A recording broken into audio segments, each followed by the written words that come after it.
of you know about all the good things about nuclear energy and what it does for our country? How many of you know about the bad things that come with it? Okay. So as I was driving down PCH and I was going through San Clemente on my way to San Diego, I couldn't help but notice the beautiful coastline obstructed by these giant power plants, this giant nuclear power plant. And that's actually right near our home. And today I'm going to be talking about the problem with nuclear energy and the nuclear power plants. And then I'm going to be talking about alternatives that we can use, and then the outcome and the positive effects that we can create by reducing our nuclear energy. And there are currently 94 nuclear power plants in the United States, and they plan on building more. So according to Greenhaven Press 2013, there's over 88,000 tons of nuclear waste in the San Onofre nuclear power plant at the moment, and it's really close to our hometown. It's 75 miles between San Diego and Los Angeles, and it threatens the lives of many people. According to Richardson from BMJ 2015, the nuclear power plants are increasing cancer risks for the workers. And so if you're driving down, you can see that it's deserted. Nobody works there anymore. In fact, the government is trying to shut it down at the moment, and they have tons of nuclear waste that nobody knows what to do with.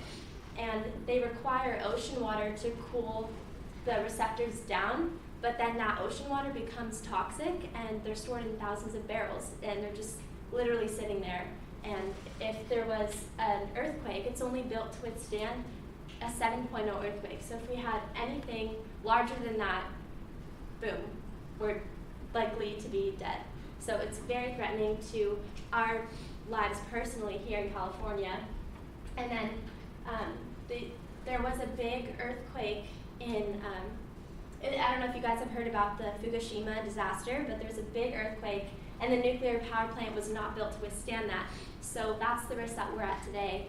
And the power plant exploded, and there were thousands of deaths and big disaster. And right now, they're trying to use the ocean water to cool it down so it doesn't hurt any more lives. But it's literally a ticking time bomb. So it's very threatening. And now I'm going to be talking about the alternatives that we can use. So according to Cleveland State Legislature 2018, by installing solar energy, they're very clean and efficient.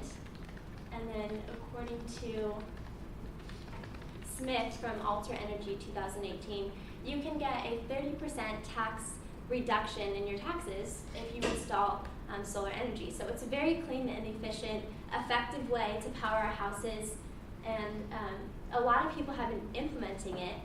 There's also solar energy, so if you're driving to like Palm Springs or something, you can see all the windmills turning.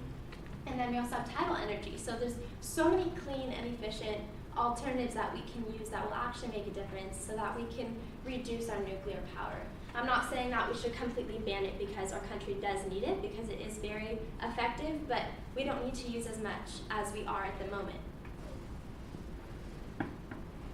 So according to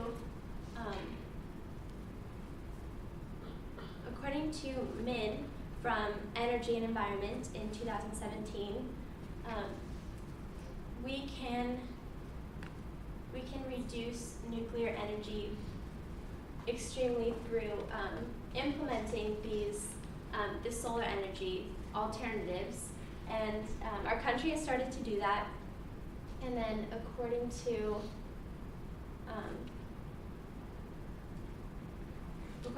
Lucas from The Guardian in 2012,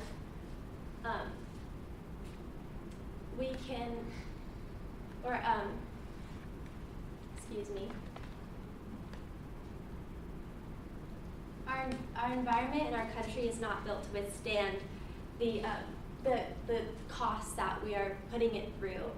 And overall, if we can start to make a change, we can start to make this difference and eventually take down our current nuclear power plants that are not even being used, It may take decades, but it's on the right start, and we're going to be on the right path to making a difference. And I don't know if you guys have seen the movie WALL-E, but if we continue going down this road, then that's eventually what our Earth is going to look like, and we can make that change and make that difference. So being technologically advanced is a great thing for our country, but it also does come at a cost. And so if we can implement the cleaner energy alternatives, I highly suggest that we start to do that.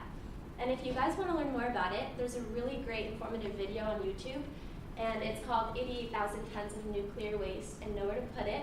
And it is based on our hometown and around where we live, but in the San Onofre power plant. So I highly recommend checking out the video. So I talked about the why they're bad, the nuclear power plants, and what has happened.